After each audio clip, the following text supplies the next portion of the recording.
Las Jornadas Europeas del Patrimonio han puesto el foco en el hierro.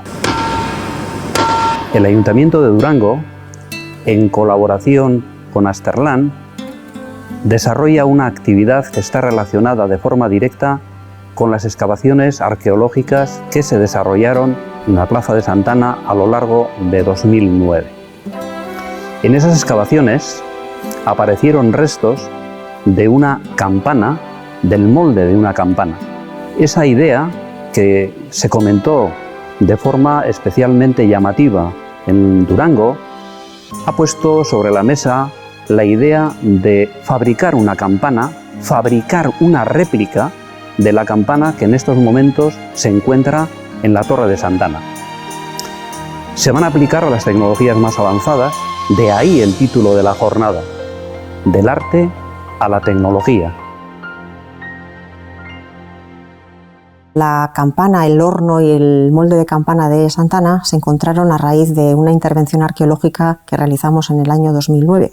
La iglesia de Santa Ana, la antigua iglesia de Santa Ana, no la que vemos actualmente, empieza a destruirse. Intentan rehacerla de alguna manera, estabilizarla, pero consideran finalmente que es mejor tirarla y construir una nueva. Y de ese momento de la nueva construcción de esa iglesia del siglo XVIII son el horno y el molde de la campana de Santa Ana. Al realizar una intervención arqueológica documentamos todos los niveles, todos los elementos y todas las estructuras que salen, de forma que tú puedes reconstruir con esa planimetría paso a paso cómo nos encontramos el horno y todos los niveles que fuimos quitando para llegar al final. Los desarrollos parten de la realidad de ese molde, de la realidad de esa campana, y lo que se hace mediante tecnologías avanzadas es diseñar un proceso capaz de dar como resultado una réplica de la campana actualmente disponible. No encontramos el molde entero, tenemos que hacernos una idea de cómo era a través de lo que nos queda. Muchas veces de cosas negativas o de restos menores, pero podemos tener muchos datos para saber cómo era. Mi trabajo dentro de este proyecto ha sido el de levantar en 3 dimensiones una copia de la campana. Un grupo de arqueólogos generó un plano bidimensional de esta pieza y a partir de allí nuestro trabajo ha sido el de levantar en 3 dimensiones la campana, que luego será posteriormente fundida en fundición nodular. El molde y el horno de Santa Ana son los únicos que se han encontrado en Durango, evidentemente, y en todo el duranguesado.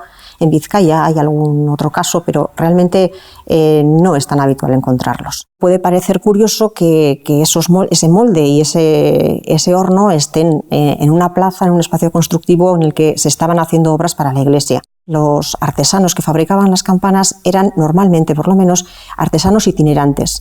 Es decir, no contaban con un taller en el que hacer las campanas y luego trasladarlas al sitio adecuado, sino que lo que hacían era trabajar a pie de obra y lo más cerca de la torre en la que iba a ser colocada la campana. Y lo que solían hacer era destruir y dejar todo bastante borrado de la faz de donde habían trabajado para poder conservar ese secreto o esas fórmulas específicas para realizar estas campanas. No ha habido ningún cambio realmente sustancial en lo que es el proceso artesanal de la fabricación de las campanas, el proceso de la cera perdida y cómo se deben realizar las campanas. Hacían el molde en arcilla o en cera, lo cubrían con una especie de caja y luego lo colocaban en una especie de agujero en el suelo, de forma que para evitar el contacto del molde con el suelo colocaban una especie de peana de ladrillo.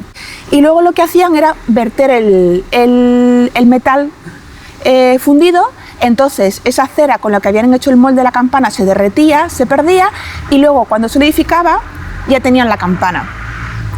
El mayor cambio que se documenta en este proceso aparece a finales de la Edad Media, especialmente en el siglo XVI. Ya no se va a hacer el molde fuera del horno de la campana y luego se traslada, sino que en el mismo momento, en el mismo horno, con un eje horizontal, es donde se coloca el molde, y entonces eso evita que haya que transportar esa campana de cera, etc.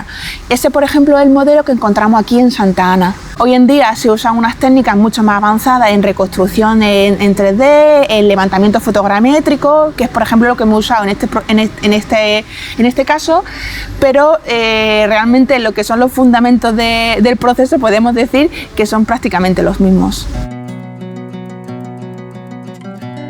IK4 Asterlan fundamenta su desarrollo en la tecnología de fundición. Es una tecnología en la que Durango participa de forma especialmente activa a lo largo de la historia. Lo que ocurre es que en este caso concreto se va a hablar de ingeniería inversa. Partir de un modelo sencillo de poliestireno, fundirlo de acuerdo a las tecnologías actuales y hacer que esa campana tenga la sonoridad que nos hemos propuesto. Esta incorporación, este ensamblaje de tecnologías es la que de alguna manera permite completar el ciclo, que es el que queremos presentar al pueblo de Durango. La propuesta que me hicieron desde Durango de fabricar, de forjar un badajo para una campana me pareció interesante, me pareció un reto, ya que nunca lo había hecho y la pieza en sí es muy interesante. Es la parte más humilde de una campana, pero es imprescindible para que suene. Para la fabricación del badajo partimos de unas medidas dadas ya. Se calcula, se dibuja la campana y a partir de ahí el badajo. Para la fabricación en sí se trata de calentar la pieza. Se coge una temperatura cercana a los 1000 grados, coge un color rojo y ahí ya se puede moldear. Lo mismo a través del martillo pilón o los acabados a mano. En Durangaldea, la industria de fundición es un sector muy importante. Estas empresas trabajan fundamentalmente para la industria de automoción, siendo el hierro un metal por excelencia, si bien no es el único. En este escenario de fundición, IK4 Asterlan se ocupa de los desarrollos tecnológicos en los que contribuye a desarrollar tanto los procesos productivos como la fabricación del producto. Frente a una fabricación o una producción artesanal, se situarían los desarrollos tecnológicos en los que se aunan todos los avances y desarrollos más actuales. No cabe duda que las campanas son un elemento muy especial y de hecho la elección de este elemento para esta jornada desde luego tiene mucha simbología y mucha unión con el pueblo de Durango y especialmente con Santa Ana. Las campanas han sido tradicionalmente e históricamente un medio de comunicación y realmente forman parte de un lenguaje. Nos ha llamado poderosamente la atención la campana, porque cuando se habla de campanas, se habla de la campana o de las campanas. Nunca se habla de una campana o unas campanas. Tienen todas nombre propio. Es algo que a lo largo de la historia ha servido para comunicarnos y no en vano, todavía en Durango, algunos acontecimientos se trasladan a la ciudadanía a través de las campanas.